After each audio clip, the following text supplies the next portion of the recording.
Selamat berjumpa lagi dalam pembelajaran IPA bersama saya, yang pada kesempatan ini saya akan membahas tentang struktur dan fungsi tumbuhan serta pemanfaatannya dalam teknologi.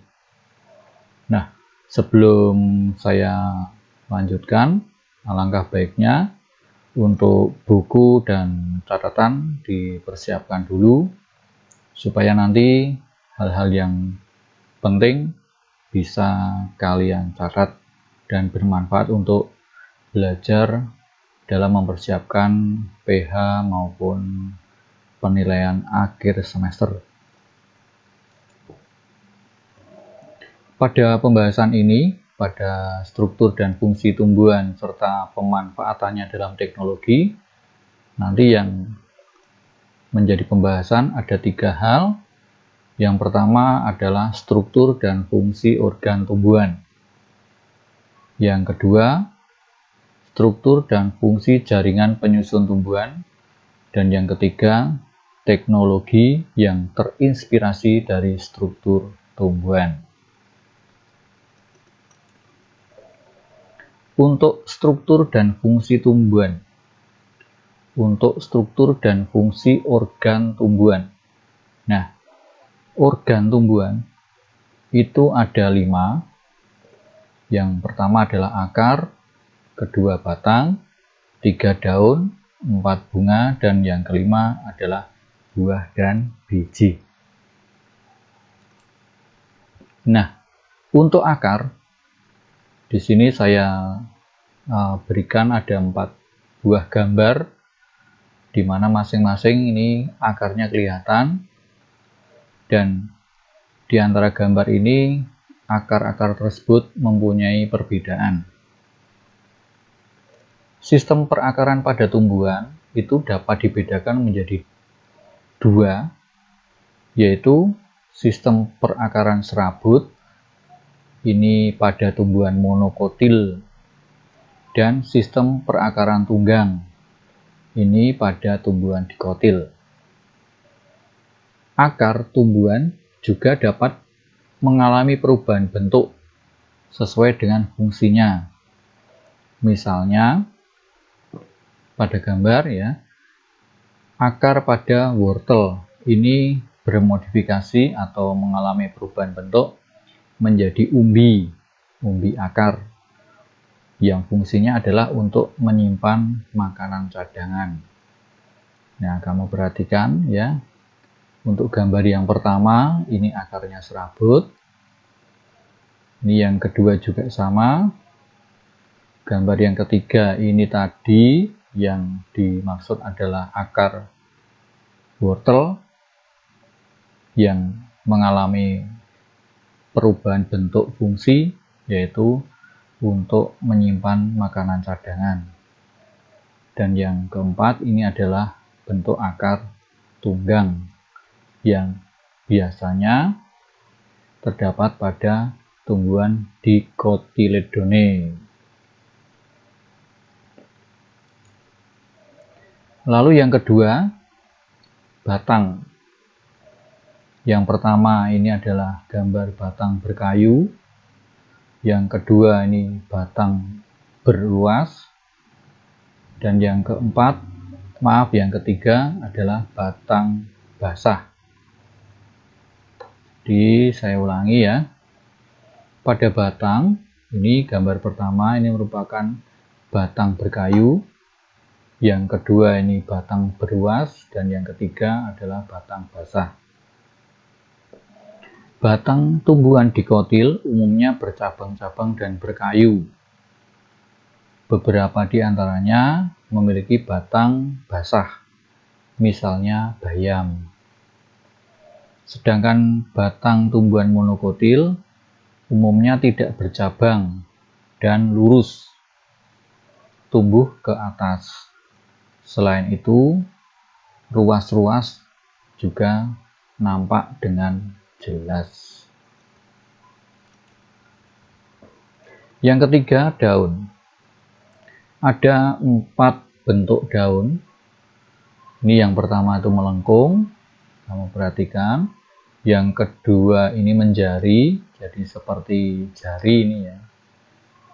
Yang ketiga ini sejajar, dan yang keempat menyirip. Jadi ada 4 macam bentuk. Ini kalian perhatikan perbedaannya di antara melengkung, menjari, sejajar, dan menyirip. Pertulangan daun, ya, pertulangan daun itu yang ini ya, yang garis-garis ini. Itu ada yang menjari, kemudian ada yang menyirip, ada yang melengkung, ya, yang melengkung, ada yang sejajar. Pertulangan daun yang menjari, menyirip, dan melengkung, menjari, menyirip, dan melengkung, itu terdapat pada tumbuhan dikotil. Sedangkan pertulangan daun yang sejajar, itu terdapat pada tumbuhan monokotil. Yang keempat, bunga. Bunga itu dikelompokkan menjadi 2, yaitu bunga lengkap dan bunga tidak lengkap. Nah, contoh bunga lengkap adalah bunga bakung, bunga sepatu. Nah, ini dinamakan bunga lengkap karena pada bunga tersebut memiliki seluruh bagian steril dan fertil. Sedangkan pada bunga tidak lengkap, ini contohnya adalah bunga kamboja dan bunga kelapa. Nah, pada bunga tidak lengkap, ini tidak memiliki salah satu bagian dari bunga. Seperti halnya, ya, kalian bisa perhatikan pada bunga yang lengkap tadi. Untuk yang bunga lengkap, itu mempunyai bagian steril dan fertil. Maka pada bunga yang tidak lengkap, ini tidak memiliki salah satu bagian dari bunga. Maka karena tidak memiliki salah satu, maka kemudian disebut sebagai bunga yang tidak lengkap. Oke, kemudian yang kelima, ini tentang buah dan biji. Buah ini dibedakan ada 2. Yang pertama adalah buah sejati dan yang kedua adalah buah semu. Nah, buah sejati itu berkembang setelah adanya pembuahan. Sementara untuk buah semu ini berkembang tanpa pembuahan. Nah, contohnya apa? Contohnya untuk buah sejati itu adalah mangga, pepaya, nanas, kemudian apel, dan lain-lain. Sedangkan buah semu, contohnya adalah ada jambu mete, ya, kemudian ada juga nih buah nangka dan lain sebagainya. Nah, untuk soal pemahaman materi, ya, nomor 1 sampai 5 ini bisa kalian perhatikan di sini. Yang nomor 1, ya, sebutkan 5 bagian dari tumbuhan. Kemudian nomor 2, sebutkan 2 macam akar dan jelaskan masing-masing. 3, apa perbedaan antara batang tumbuhan Dicotyledone dengan batang tumbuhan Monocotyledone? Yang keempat, sebutkan 4 macam bentuk daun. Dan yang nomor 5, jelaskan perbedaan antara bunga lengkap dengan bunga tidak lengkap. Nah, ini soal nomor 1 sampai 5, ya, kamu kerjakan di buku catatan, dan setelah ini materi akan saya lanjutkan, dan kita nanti juga masih ada soal lanjutan dari soal ini. Jadi dalam materi ini, bab ini, nanti soal latihannya ada 10.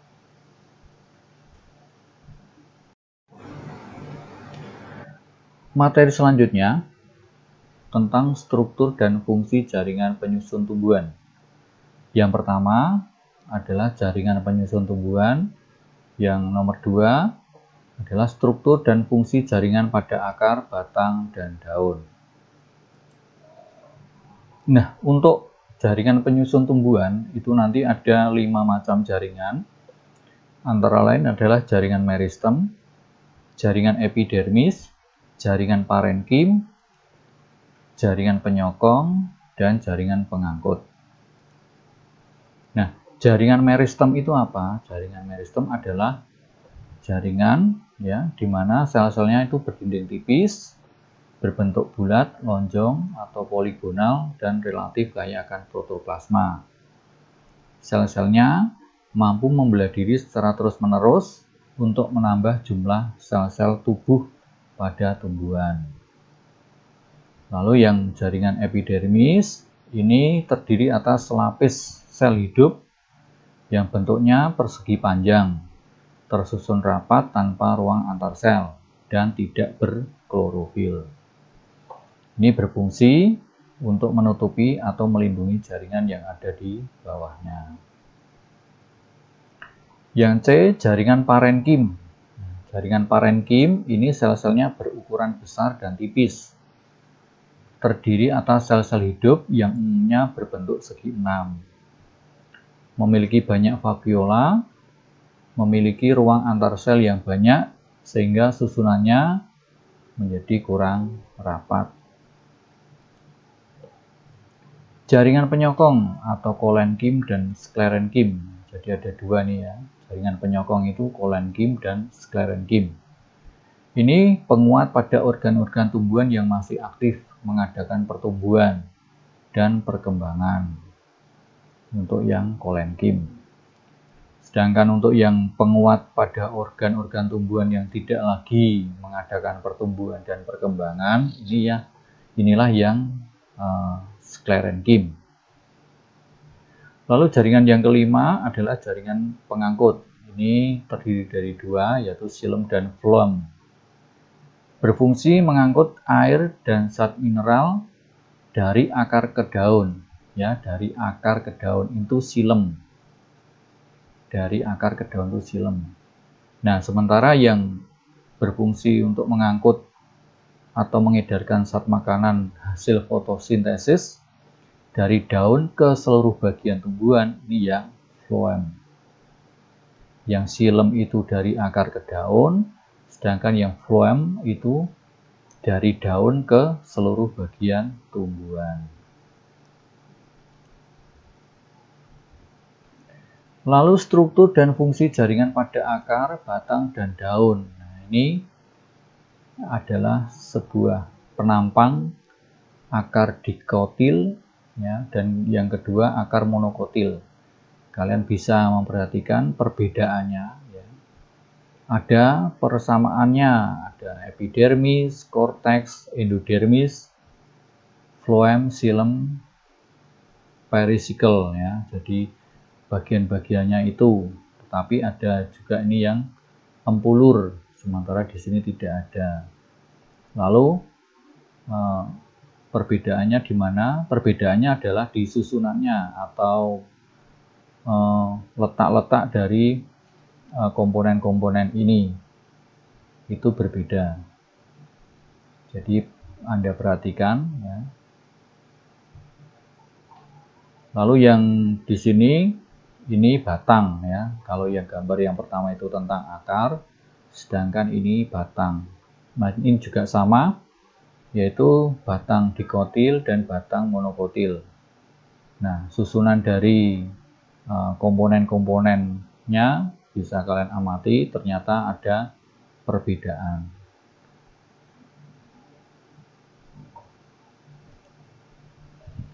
Yang C, tentang teknologi yang terinspirasi dari struktur tumbuhan. Ada teknik pemasangan batu bata. Ya. Ini gambaran sebuah batu bata, lalu kemudian ini adalah jaringan epidermis. Jaringan epidermis itu memiliki bentuk seperti balok, tersusun rapat, dan tidak memiliki ruang antar sel. Keadaan inilah yang mengilhami teknik pemasangan batu bata, ya, karena memang susunannya sangat mirip. Yang kedua adalah teknik fondasi cakar ayam. Ini gambar yang pertama adalah pohon kelapa ya di pinggir pantai yang sangat kuat ya, walaupun sudah sangat condong tetapi ternyata akarnya tidak jebol ya. Nah ini kemudian menginspirasi untuk bangunan-bangunan yang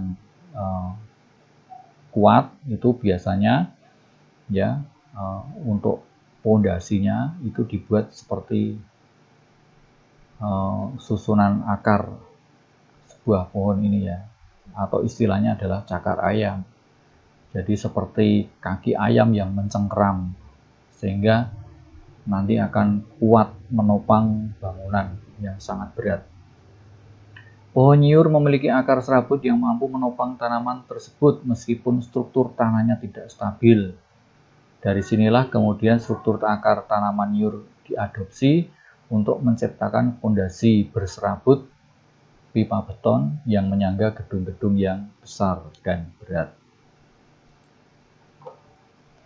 Yang ketiga adalah teknik panel listrik tenaga surya. Teknologi ini dibuat dengan meniru prinsip daun yang memanfaatkan energi matahari untuk menghasilkan energi kimia. Yang keempat adalah teknik pembuatan air mancur dan sumur bor. Pembuatan air mancur dan sumur bor ini terinspirasi dari konsep kapilaritas pada jaringan silem. Silem tadi mengangkut air dari akar ke daun, ya, dari bawah ke atas. Nah, sama ini untuk pembuatan air mancurnya adalah dari bawah kemudian mancur ke atas. Daya kapilaritas ini memungkinkan akar dan batang tumbuhan menyerap air naik melawan gaya gravitasi bumi. Kapilaritas itu adalah peristiwa di mana zat cair itu bisa naik di dalam celah yang sempit, celah yang kecil. Yang kelima adalah teknik sensor cahaya. Teknik sensor cahaya itu merupakan teknik yang digunakan pada lampu penerangan jalan yang dilengkapi dengan fotoresistor atau LDR dan saklar pengatur on-off otomatis. Jadi ketika mau nyala, mau padam, itu lampu-lampu di pinggir jalan itu dibuat secara otomatis. Tidak dinyalakan oleh tenaga manusia, tapi menggunakan sensor. Dimana kalau siang dia akan padam sendiri, nanti kalau harinya sudah gelap atau malam maka lampunya akan menyala sendiri. Teknik ini terinspirasi dari tumbuhan kaktus, di mana tumbuhan kaktus memiliki stomata yang dapat membuka pada malam hari dan menutup pada siang hari untuk mengurangi penguapan air. Proses membuka dan menutupnya stomata ini dipengaruhi oleh aktivitas sel penjaga stomata. Di dalam sel ini terdapat reseptor cahaya yang disebut fotoreseptor. Kalau di alat sensor tadi fotoresistor. Kalau ini fotoreseptor yang menginspirasi pembuatan fotoresistor pada lampu penerangan jalan. Yang keenam adalah teknik lapisan pelindung dan pengilap. Dengan meniru lapisan permukaan daun tanaman seroja, sebuah perusahaan asal Jerman ini mampu membuat teknologi lotusan untuk melapisi permukaan gedung pencangkar langit. Gedung pencangkar langit yang dilapisi lotusan mampu membersihkan permukaannya sendiri dengan tetesan air hujan, seperti halnya tanaman seroja. Jadi dengan tetesan air hujan ini nanti akan menjadi alat untuk membersihkan dari gedung tersebut. Yang ketujuh adalah teknik pemurnian air. Mekanisme penyerapan pada aquaporin, akar tanaman enceng gondok, yang menginspirasi ilmuwan untuk mengembangkan teknologi pemurnian air. Dengan teknologi ini, air yang kotor dapat disaring sehingga diperoleh air bersih yang aman untuk dikonsumsi. Karena tanaman enceng gondok itu memiliki akar yang banyak. Nah, ini kemudian akar ini menjadi alat penyaring air sehingga airnya akan menjadi bersih.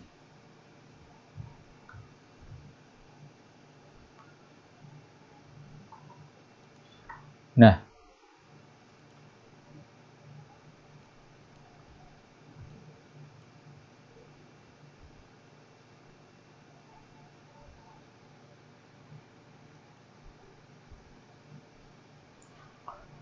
Oke, kemudian untuk soal latihan lanjutan dari soal yang di depan tadi ya. Sekarang ini nomor 6.